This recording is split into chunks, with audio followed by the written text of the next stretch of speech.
سبحان الذي أسرى بعبده ليلا من المسجد الحرام إلى المسجد الأقصى الذي باركنا حوله لنريه من آياتنا إنه هو السميع البصير. وآتينا موسى الكتاب وجعلناه هدى لبني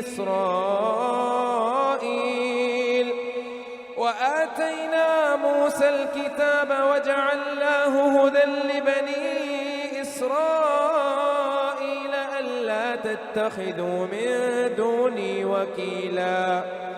ذرية من حملنا مع نوح إنه كان عبدا شكورا. وقضينا إلى بني إسرائيل في الكتاب لتفسدن في الأرض مرتين ولتعلن علوا كبيرا. فإذا جاء وعد أولاهما بعثنا عليكم عبادا لنا أولي بأس شديد فجاسوا خلال الديار وكان وعدا مفعولا. ثم رددنا لكم الكرة عليهم وأمددناكم بأموال وبنين وجعلناكم أكثر نفيرا. إن أحسنتم لأنفسكم وإن أسأتم فلها. فإذا جاء وعد الآخرة ليسوءوا وجوهكم وليدخلوا المسجد كما دخلوه أول مرة وليتبروا ما علوا تتبيرا. عسى ربكم أن يرحمكم وإن عدتم عدنا وجعلنا جهنم للكافرين حصيرا. إن هذا القرآن يهدي للتي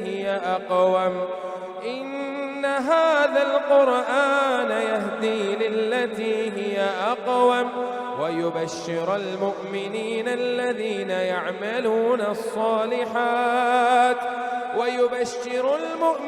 الذين يعملون الصالحات أن لهم أجرا كبيرا. وأن الذين لا يؤمنون بالآخرة أعتدنا لهم عذابا أليما. ويدعو الإنسان بالشر دعاءه بالخير وكان الإنسان عجولا. وجعلنا الليل والنهار آيتين فمحونا آيتين وجعلنا آية النهار مبصرة لتبتغوا فضلا من ربكم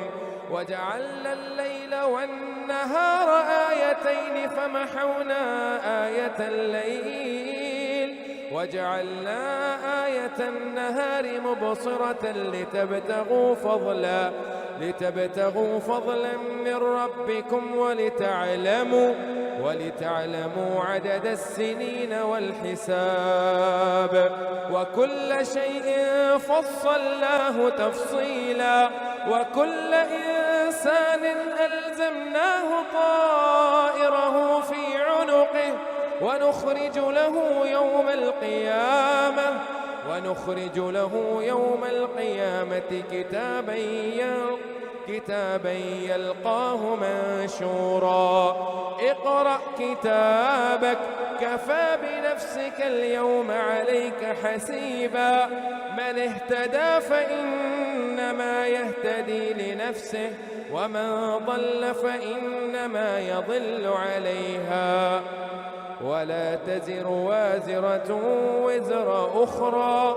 وما كنا معذبين حتى نبعث رسولا.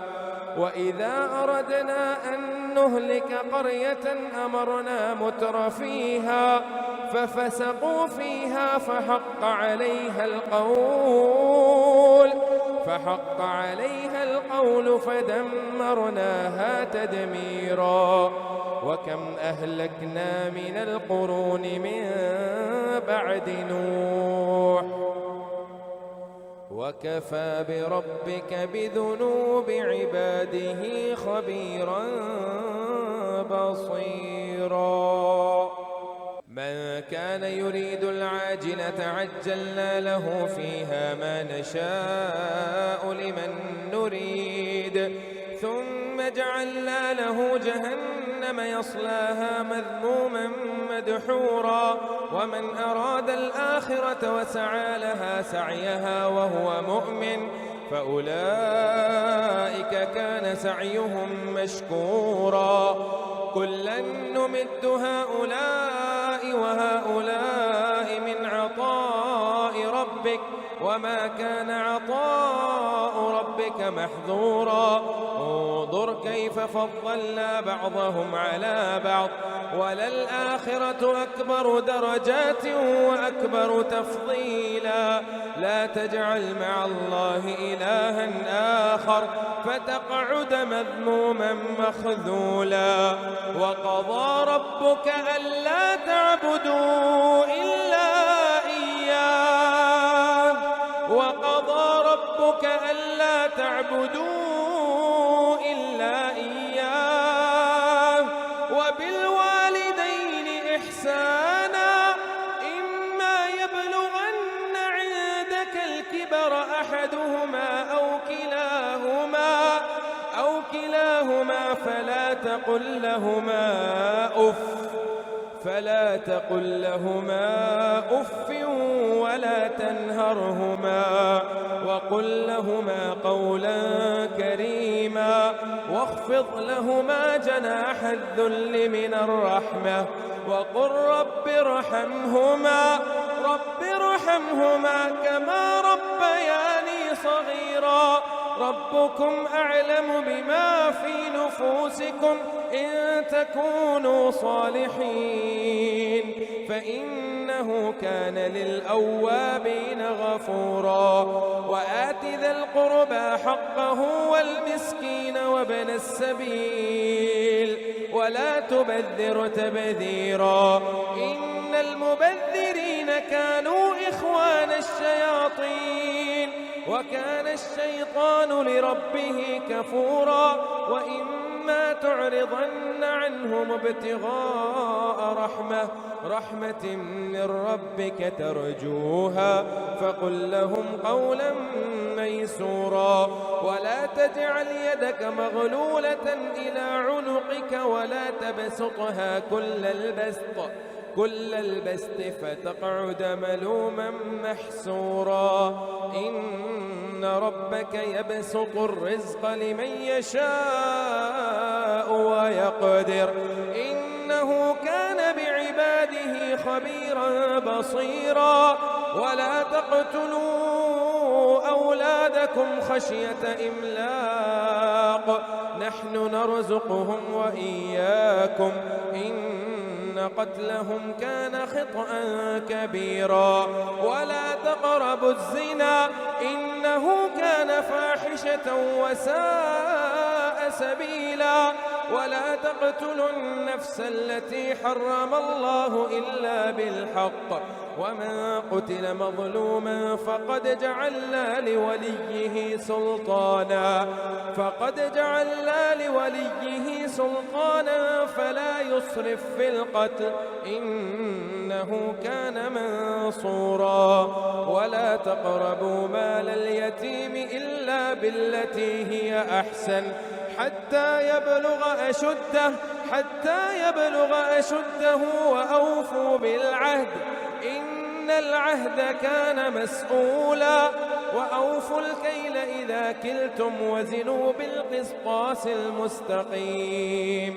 ذلك خير وأحسن تأويلا. ولا تقف ما ليس لك به علم إن السمع والبصر والفؤاد كل أولئك كان عنه مسؤولا. ولا في الأرض مرحا إنك لن تخرق الأرض ولن تبلغ الجبال طولا كل ذلك كان سيئه عند ربك مكروها ذلك مما أوحى إليك ربك من الحكمة ولا تجعل مع الله إلها آخر فتلقى في جهنم ملوما مدحورا أفأصفاكم ربكم بالبنين واتخذ من الملائكة إناثا إنكم لتقولون قولا عظيما ولقد صرفنا في هذا القرآن ليذكروا وما يزيدهم إلا نفورا قل لو كان معه آلهة كما يقولون إذا لابتغوا إلى ذي العرش سبيلا سبحانه وتعالى عما يقولون علوا كبيرا تسبح له السماوات السبع والأرض ومن فيهن وإن من شيء إلا يسبح بحمده ولكن لا تفقهون تسبيحهم إنه كان حليما غفورا وإذا قرأت القرآن جعلنا بينك وبين الذين لا يؤمنون بالآخرة حجابا مستورا وجعلنا على قلوبهم أكنة أن يفقهوه وفي آذانهم وقرا وإذا ذكرت ربك في القرآن وحده ولوا على أدبارهم نفورا نحن أعلم بما يستمعون به إذ يستمعون إليك وإذ هم نجوى إذ يقول الظالمون إن تتبعون إلا رجلا مسحورا انظر كيف ضربوا لك الأمثال فضلوا فلا يستطيعون سبيلا وقالوا أئذا كنا عظاما ورفاتا أئنا لمبعوثون خلقا جديدا قل كونوا حجارة أو حديدا أو خلقا مما يكبر في صدوركم فسيقولون من يعيدنا قل الذي فطركم أول مرة فسينغضون إليك رؤوسهم ويقولون متاه قل عسى أن يكون قريبا الله يوم يدعوكم فتستجيبون بحمده وتظنون إن لبثتم إلا قليلا وقل لعبادي يقولوا التي هي أحسن إن الشيطان ينزغ بينهم إن الشيطان كان للإنسان عدوا مبينا ربكم أعلم بكم إن يشأ يرحمكم أو إن يشأ يعذبكم وما أرسلناك عليهم وكيلا وربك أعلم بمن في السماوات والأرض ولقد فضلنا بعض النبيين على بعض وآتينا داود زبورا قل ادعوا الذين زعمتم من دون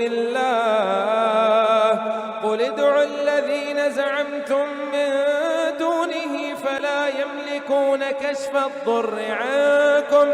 فلا يملكون كشف الضر عنكم ولا تحويلا أولئك الذين يدعون يبتغون إلى ربهم الوسيلة أيهم أقرب ويرجون رحمته ويخافون عذابه إن عذاب ربك كان محذورا وإن من قرية إلا نحن مهلكوها إلا نحن مهلكوها قبل يوم القيامة أو معذبوها عذابا شديدا كان ذلك في الكتاب مسطورا وما منعنا أن نرسل بالآيات إلا أن كذب بها الأولون وآتينا ثمود الناقة مبصرة فظلموا بها وما نرسل بالآيات إلا تخويفا وإذ قلنا لك إن ربك أحاط بالناس وما جعلنا الرؤيا التي أريناك إلا فتنة للناس والشجرة الملعونة في القرآن ونخوفهم فما يزيدهم إلا طغيانا كبيرا وإذ قلنا للملائكة اسجدوا لآدم فسجدوا إلا إبليس قال أأسجد لمن خلقت طينا قال أرأيتك هذا الذي كرمت علي لئن أخرتني إلى يوم القيامة لأحتنكن ذريته إلا قليلا قال اذهب فما تبعك منهم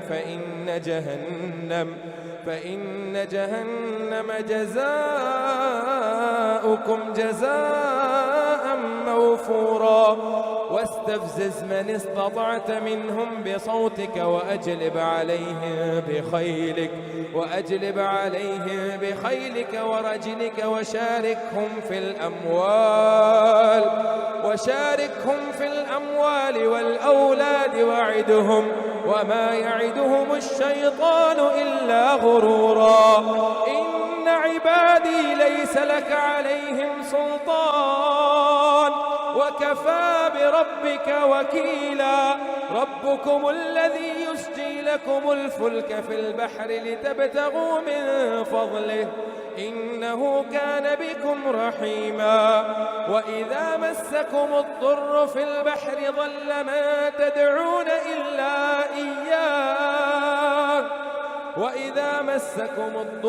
البحر ضل ما تدعون إلا إياه فلما نجاكم إلى البر أعرضتم وكان الإنسان كفورا أفأمنتم أن يخسف بكم جانب البر أو يرسل عليكم حاصبا ثم لا تجد لكم وكيلا أم أمنتم أن يعيدكم فيه تارة أخرى فيرسل عليكم قاصفا من الريح فيغرقكم بما كفرتم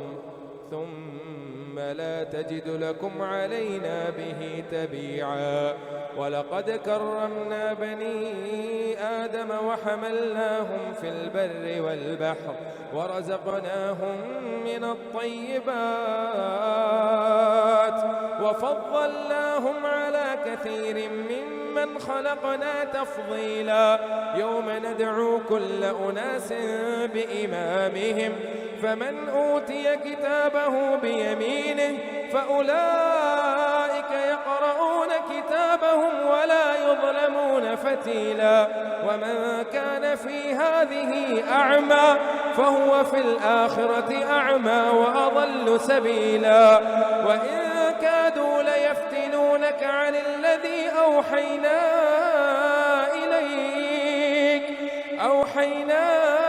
إليك لتفتري علينا غيره وإذا لاتخذوك خليلا ولولا أن ثبتناك لقد كدت تركن إليهم شيئا قليلا إذا لأذقناك ضعف الحياة وضعف الممات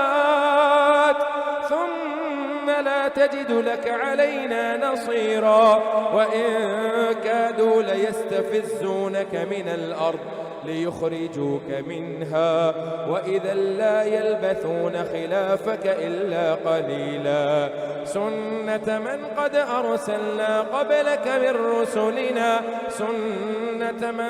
أرسلنا قبلك من رسلنا ولا تجد لسنتنا تحويلا أقم الصلاة لدلوك الشمس إلى غسق الليل وقرآن الفجر إن قرآن الفجر كان مشهودا ومن الليل فتهجد به نافلة لك عسى أن يبعثك ربك مقاما محمودا وقل رب أدخلني مدخل صدق وأخرجني مخرج صدق واجعل لي من لدنك سلطانا نصيرا وقل جاء الحق وزهق الباطل إن الباطل كان زهوقا وننزل من القرآن ما هو شفاء ورحمة للمؤمنين ولا يزيد الظالمين إلا خسارا وإذا أنعمنا على الإنسان أعرض ونأى بجانبه وإذا مسه الشر كان يئوسا قل كل يعمل على شاكلته فربكم أعلم بمن هو أهدى سبيلا ويسألونك عن الروح قل الروح من أمر ربي وما أوتيتم من العلم إلا قليلا ولئن شئنا لنذهبن بالذي أوحينا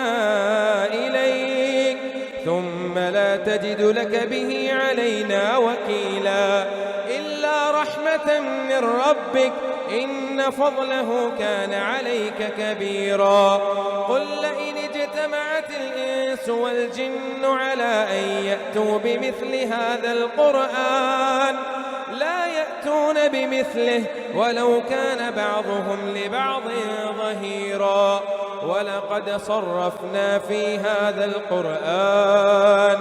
ولقد صرفنا للناس في هذا القرآن من كل مثل فأبى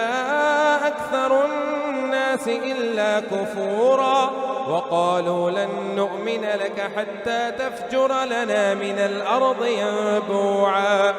أو تكون لك جنة من نخيل وعنب فتفجر الأنهار خلالها تفجيرا أو تسقط السماء كما زعمت علينا كسفا أو تأتي بالله والملائكة قبيلا أو يكون لك بيت من زخرف أو ترقى في السماء ولن نؤمن لرقيك حتى تنزل علينا كتابا نقرأه قل سبحان ربي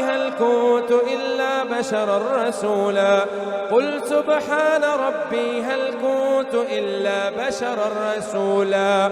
وما منع الناس أن يؤمنوا إذ جاءهم الهدى إلا أن قالوا أبعث الله بشرا رسولا قل لو كان في الأرض ملائكة يمشون مطمئنين لنزلنا عليهم قل لو كان في الأرض ملائكة يمشون مطمئنين لنزلنا عليهم من السماء ملكا رسولا قل كفى بالله شهيدا بيني وبينكم إنه كان بعباده خبيرا بصيرا ومن يهد الله فهو المهتد ومن يضلل فلا تجد لهم أولياء من دونه ونحشرهم يوم القيامة على وجوههم عميا وبكما وصما مأواهم جهنم كلما خبت زدناهم سعيرا ذلك جزاؤهم بأنهم كفروا بآياتنا وقالوا أئذا كنا عظاما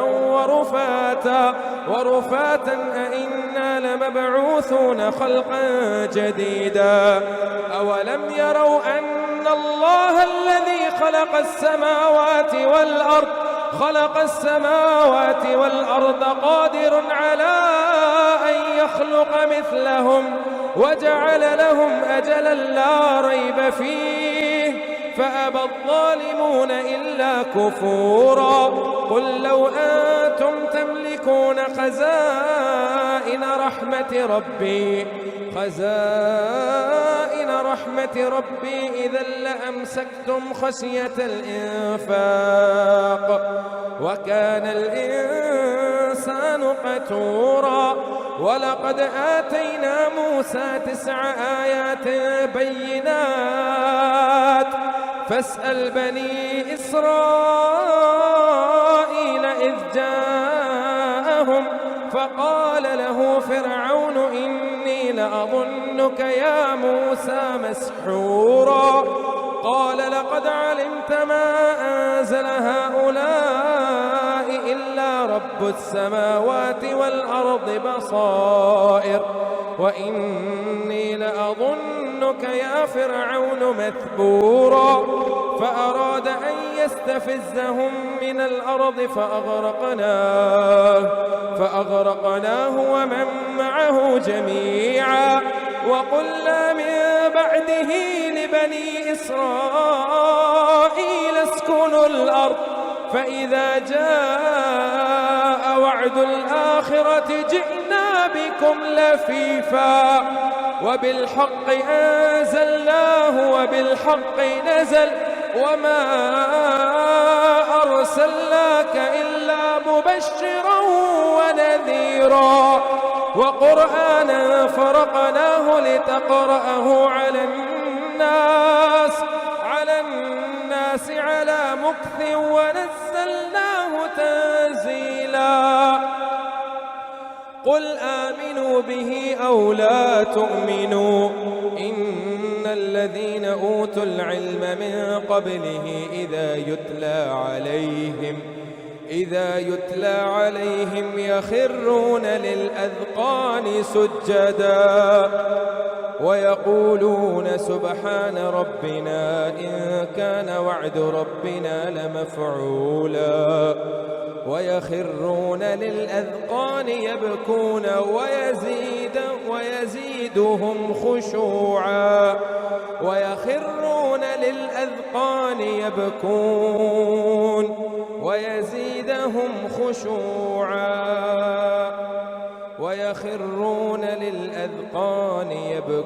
ويزيدهم خشوعا قل ادعوا الله أو ادعوا الرحمن أيما تدعوا فله الأسماء الحسنى ولا تجهر بصلاتك ولا تخافت بها وابتغ بين ذلك سبيلا وقل الحمد لله الذي لم يتخذ ولدا ولم يكن له شريك في الملك ولم يكن له ولي من الذل وكبره تكبيرا الحمد لله الذي أنزل على عبده الكتاب ولم يجعل له عوجا قيما لينذر بأسا شديدا من لدنه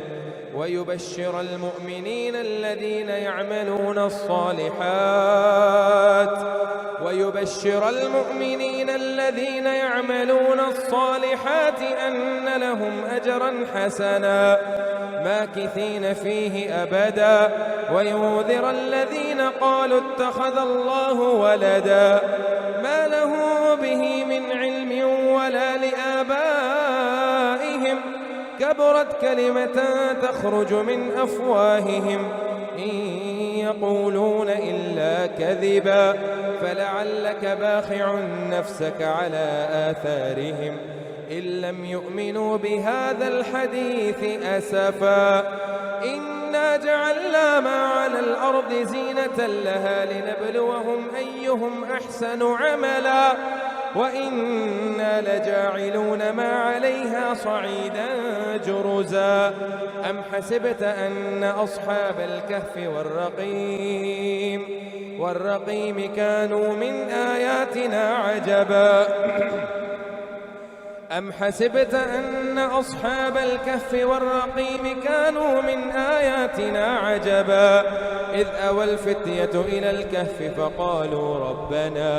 فقالوا ربنا آتنا من لدنك رحمة وهيئ لنا من أمرنا رشدا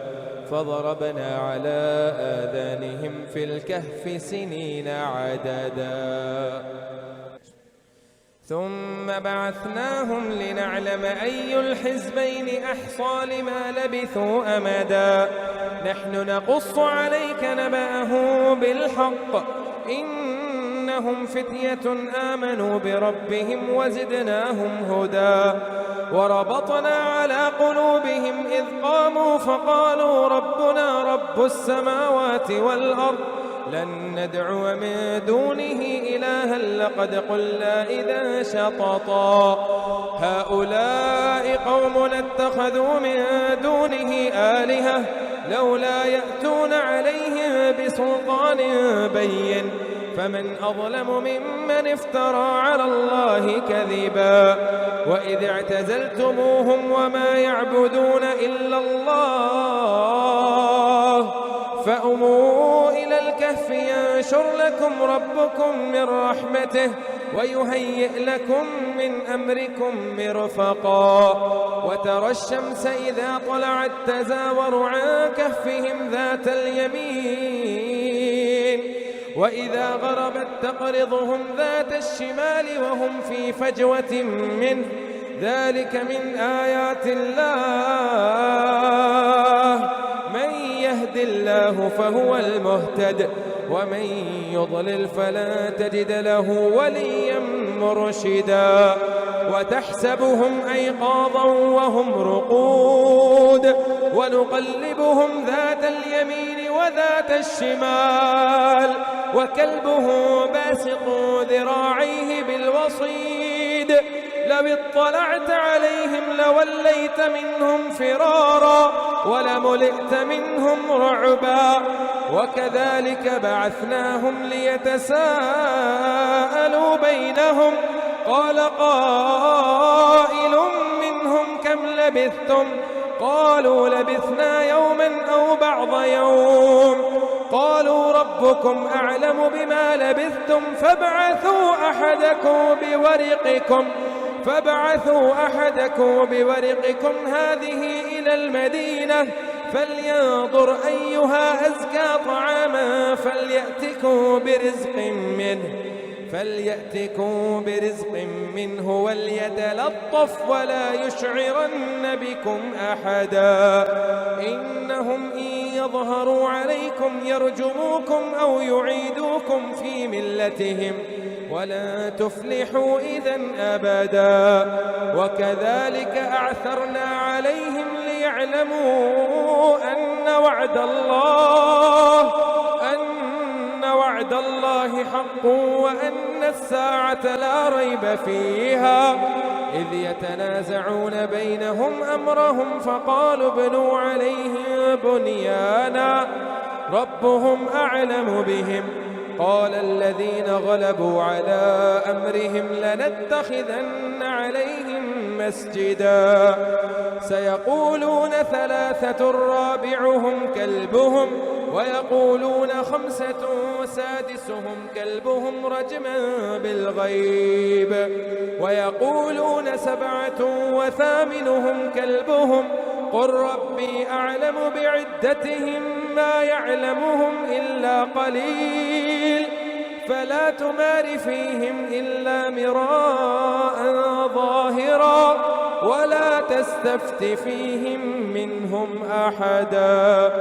ولا تقولن لشيء إني فاعل ذلك غدا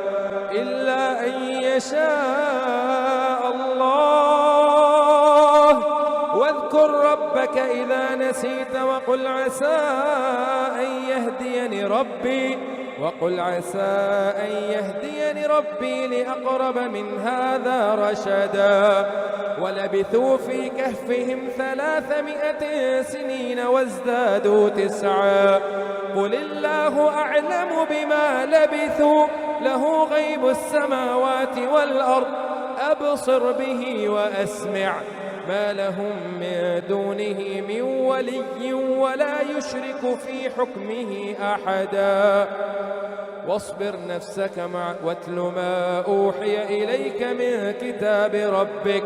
واتل ما أوحي إليك من كتاب ربك لا مبدل لكلماته ولن تجد من دونه ملتحدا واصبر نفسك مع الذين يدعون ربهم بالغداة والعشي يريدون وجهه ولا تعد عيناك عنهم تريد زينة الحياة الدنيا ولا تطع من أغفلنا قلبه عن ذكرنا واتبع هواه وكان أمره فرطا وقل الحق من ربكم فمن شاء فليؤمن ومن شاء فليكفر إنا أعتدنا للظالمين نارا أحاط بهم سرادقها وإن يستغيثوا يغاثوا بماء كالمهل يشوي الوجوه بئس الشراب وساءت مرتفقا إن الذين آمنوا وعملوا الصالحات إنا لا نضيع أجر من أحسن عملا أولئك لهم جنات عدن تجري من تحتهم الأنهار يحلون فيها من أساور من ذهب ويلبسون ثيابا خضرا من سودس واستبرق متكئين فيها على الأرائك نعم الثواب وحسنت مرتفقا واضرب لهم مثل الرجلين جعلنا لأحدهما جنتين من أعناب وحففناهما بنخل وجعلنا بينهما زرعا كلتا الجنتين آتت أكلها ولم تظلم منه شيئا وفجرنا خلالهما نهرا وكان له ثمر فقال لصاحبه وهو يحاوره أنا أكثر منك مالا وأعز نفرا ودخل جنته وهو ظالم لنفسه قال ما أظن أن تبيد هذه أبدا وما أظن الساعة قائمة ولئن رددت إلى ربي لأجدن خيرا منها منقلبا قال له صاحبه وهو يحاوره أكفرت بالذي خلقك من تراب ثم من نطفة ثم سواك رجلا لكن هو الله ربي ولا أشرك بربي أحدا ولولا إذ دخلت جنتك قلت ما شاء الله لا قوة إلا بالله إن ترني أنا أقل منك مالا وولدا فعسى ربي أن يؤتيني خيرا من جنتك ويرسل عليها حسبانا من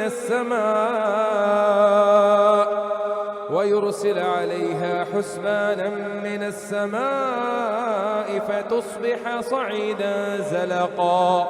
أو يصبح ماؤها غورا فلا تستطيع له طلبا وأحيط بثمره فأصبح يقلب كفيه على ما أنفق فيها وهي خاوية على عروشها ويقول يا ليتني لم أشرك بربي أحدا ولم تكن له فئة ينصرونه من دون الله وما كان منتصرا هنالك الولاية لله الحق هو خير ثوابا وخير عقبا واضرب لهم مثل الحياة الدنيا كماء أنزلناه من السماء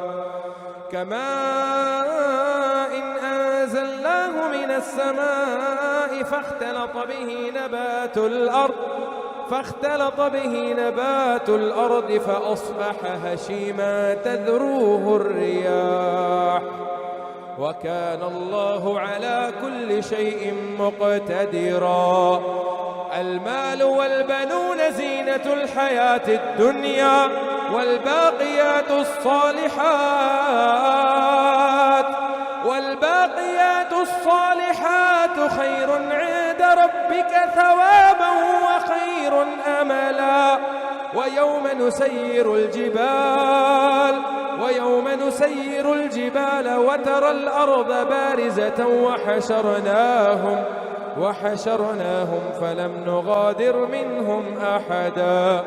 وعرضوا على ربك صفا لقد جئتمونا كما خلقناكم أول مرة بل زعمتم أن لن نجعل لكم موعدا ووضع الكتاب فترى المجرمين مشفقين مما فيه ويقولون يا ويلتنا ما لهذا الكتاب لا يغادر صغيرة ولا كبيرة إلا أحصاها ووجدوا ما عملوا حاضرا ولا يظلم ربك أحدا وإذ قلنا للملائكة اسجدوا لآدم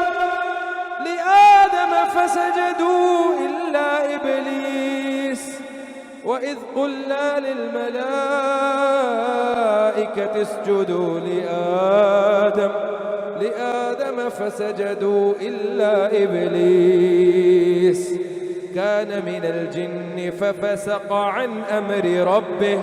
أفتتخذونه وذريته أولياء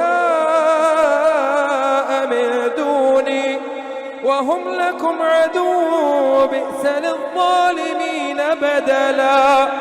ما أشهدتهم خلق السماوات والأرض ولا خلق أنفسهم وما كنت متخذ المضلين عضدا ويوم يقول نادوا شركائي الذين زعمتم فدعوهم فلم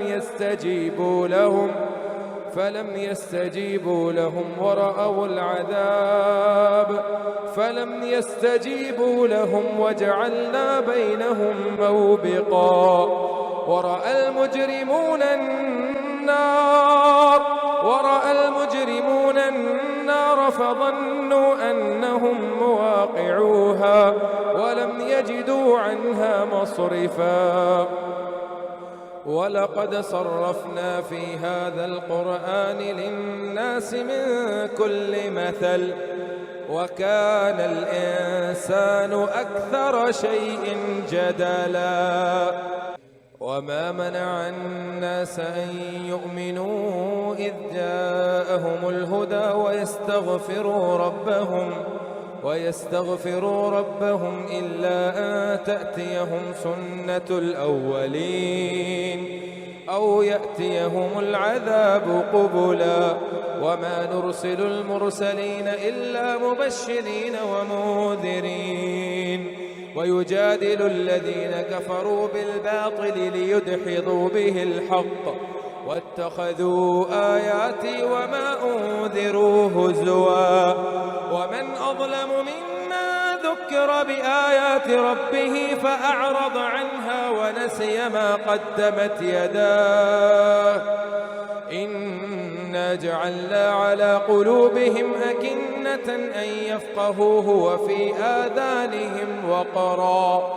وإن تدعوهم إلى الهدى فلن يهتدوا إذن أبدا وربك الغفور ذو الرحمة لو يؤاخذه بما كسبوا لعجل لهم العذاب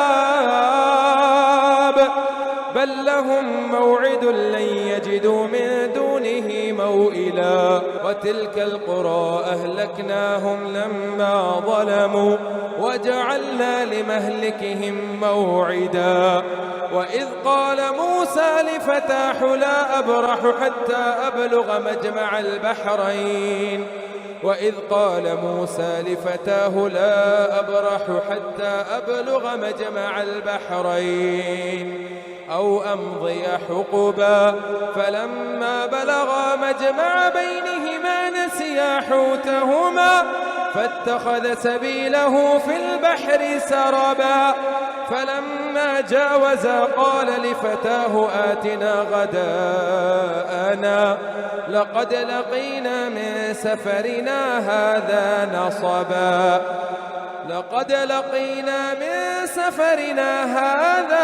نسبا قال أرأيت إذ أوينا إلى الصخرة فإني نسيت الحوت وما أنسانيه إلا الشيطان أن أذكره واتخذ سبيله في البحر عجبا قال ذلك ما كنا نبغ فارتدا على آثارهما قصصا فوجدا عبدا من عبادنا آتيناه رحمة من عندنا وعلمناه من لدنا علما قال له موسى هل أتبعك على أن تعلمني مما علمت رشدا قال إنك لن تستطيع معي صبرا وكيف تصبر على ما لم تحط به خبرا قال ستجدني إن شاء الله صابرا ولا أعصي لك أمرا قال فإن اتبعتني فلا تسألني عن شيء حتى أحدث لك منه ذكرا فانطلقا حتى إذا ركبا في السفينة خرقها قال أخرقتها لتغرق أهلها لقد جئت شيئا إمرا قال ألم أقل إنك لن تستطيع معي صبرا قال لا تؤاخذني بما نسيت ولا ترهقني من أمري عسرا فانطلقا حتى إذا لقيا غلاما فقتله قال أقتلت نفسا زكية بغير نفس لقد جئت شيئا نكرا